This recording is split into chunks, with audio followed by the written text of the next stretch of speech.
SharePoint has always been a trusted platform for document management and collaboration, but today we're going to be looking at a new feature which may change the way that you interact with your content, forms in SharePoint document libraries. If you've ever wanted a simpler way to capture metadata alongside your documents, this feature could well be a game changer for you. For years, SharePoint has given us the powerful tools to be able to store, organize, and filter our documents, but adding that essential metadata has always been a difficult and cumbersome process. This new capability could well change that. This isn't just a cosmetic update, it's about efficiency and accuracy. By embedding forms into the document lifecycle, organizations can ensure data consistency and more efficient workflows.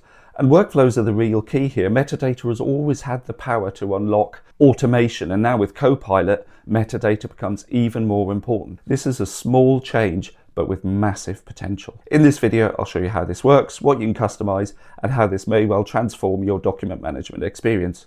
You know the deal. Let's head on over to the computer and take a look.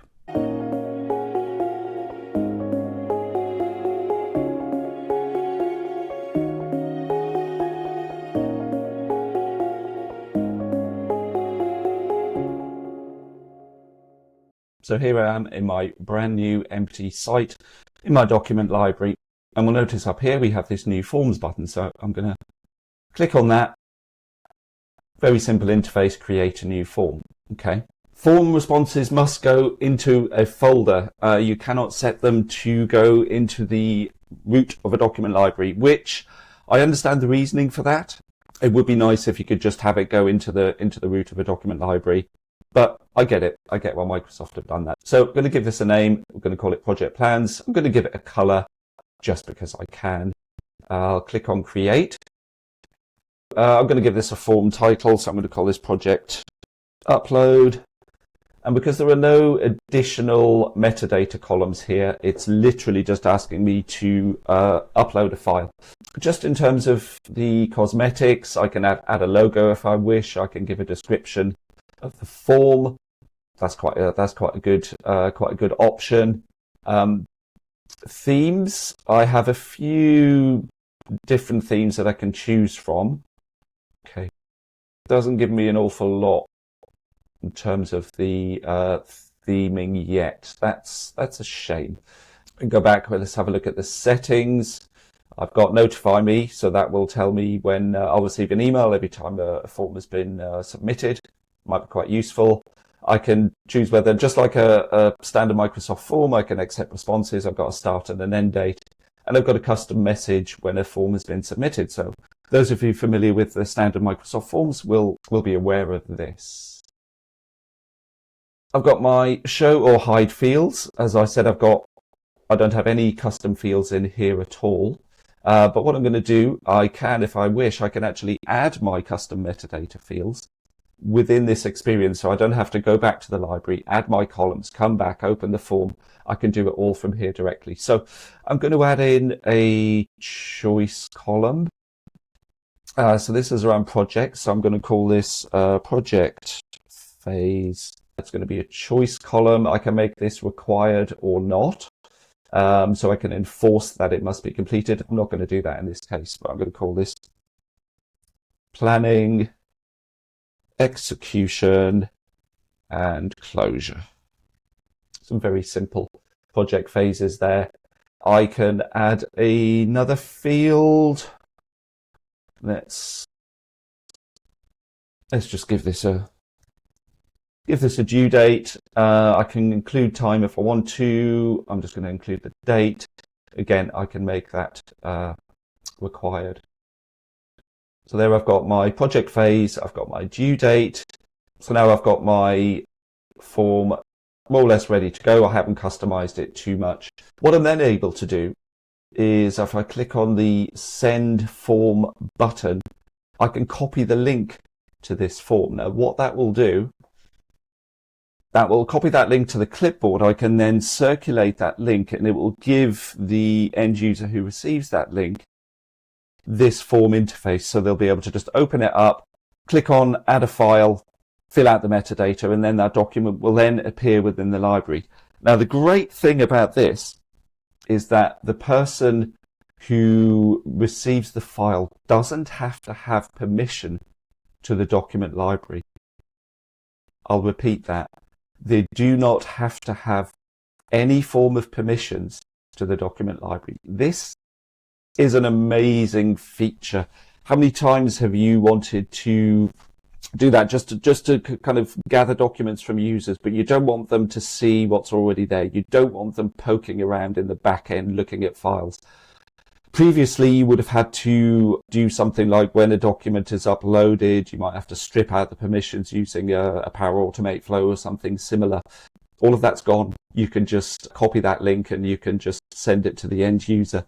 So what I'm going to do, I'm going to copy the link to this library and I'm going to log in as another user, and we'll see what happens when she tries to access that link. So I'm now logged in as another user. I'm logged into Microsoft 365 as this user, Henrietta. Just going to open up a new tab and I'm going to paste the link. You need permissions to access this list. So Henrietta has no access to that SharePoint site, the library, or anything. So I did copy the link to my form into my clipboard, and I'm just going to paste that into the browser. You'll see Henrietta now sees my form, so I can upload a file from the device. Project outline. I'm going to select a project phase. This is planning due date. I'll set that to the 3rd of December and I'll click on submit. I can then submit another document if I wish to. Just worth noting that you can only add one document at a time. Understandable. Now, if I flip back to my library, I'm just going to close down my form. You'll see I have my project plans folder. If I look within that library, I've got that project outline document that Henrietta uploaded. I can see it was modified by Henrietta a few seconds ago. And it's got a project phase of planning and it's got a due date of the 3rd of December. What an amazing feature. I can think of so many use cases for this. Not only enforcing metadata, it's always been difficult getting users to complete that metadata accurately.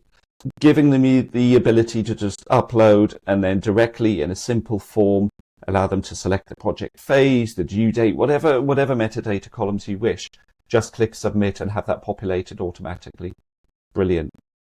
Having the ability to circulate this form to users who have no permission. That is potentially a game changer. There are so many different use cases for this. Those links, you could circulate them via Teams, you could circulate them via email, you could have them as buttons or links on a SharePoint site, just saying, upload your document here. The user clicks on the link, uploads the file, fills out the metadata, you're done. You can then use the metadata within that document to trigger workflows. I must say, this is a very exciting feature and I'm looking forward to rolling out solutions using it. So there we go. That's the SharePoint Forms experience. There's a lot to like about this update. For enforcing users to add metadata when they upload documents really will make a lot more processes more efficient. So where does this leave us? The ability to enforce metadata is a huge win for governance and consistency, and allowing users to upload documents when they have no permissions to the library really is a game changer, and there are so many use cases for this. There are a few things which I think are a little bit quirky here. I can understand why Microsoft have tied this to a folder, but I think the temptation could be to have lots of folders with lots of different forms, and there could end up being a proliferation of both forms and metadata columns, and there could be some inconsistency there. So I would advise that you use these sparingly, and for specific use cases only. Don't be tempted to throw all of your documents and all of your forms into a single library. It could become quite messy quite quickly. The branding options, I think, do need some work, but I'd expect that Microsoft will kind of update those over the coming months. Overall, I think this is a really positive update, and there are so many use cases for this.